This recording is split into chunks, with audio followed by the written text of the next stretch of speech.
commentary, hundreds of thousands of posts on X, plus the inevitable swarm of groyper weirdos following me everywhere online. All of that was to be expected. Fuentes is highly controversial and increasingly influential, which is why I invited him on in the first place. What I didn't really expect was the frenetic and compulsive pearl clutching from Fuentes and his troll army, who ironically accused me of doing exactly the same thing during the interview. Fuentes and his followers are particularly upset about this.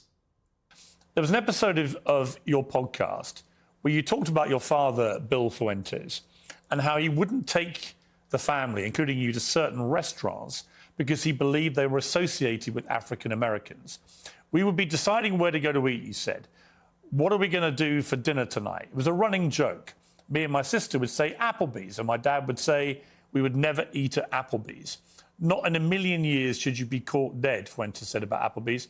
Go to a different restaurant, a local restaurant. No Applebee's, no Red Lobster. That is commonly known as black fare.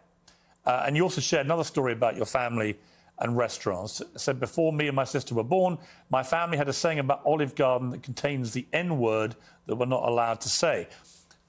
So my question, based on that anecdote that you say on your own podcast, is do you think you grew up in a racist environment, that your father was inherently racist, and that thought process moved to you?